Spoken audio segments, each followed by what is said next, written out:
সুপ্ৰভাত জনাইছোঁ সকলোলৈকে।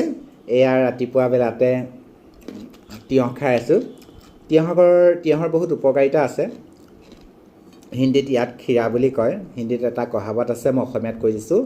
তিয়ঁহ ৰাতিপুৱা ভাগত খালে হজমি শক্তি বৃদ্ধি হয়, 100% তাৰ ফলটো পায়। দুপৰীয়া খালে আধা ফল পায় আৰু ৰাতি খালে তাৰ বিপৰীত ফল পায়। গতিকে কিছুমান বস্তু সময়ৰ ওপৰত নিৰ্ভৰ কৰে।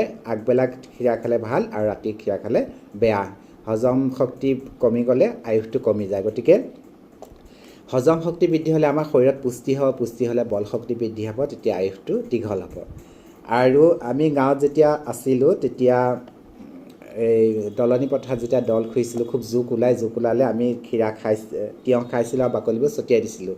তেতিয়া জোকবোৰ আঁতৰি যায় আৰু কেনেবাকৈ যদি শৰীৰৰ ভিতৰত জোক সোমায় তেতিয়া তিয়ঁহ খালে জোক মৰি যায় বুলি কয়।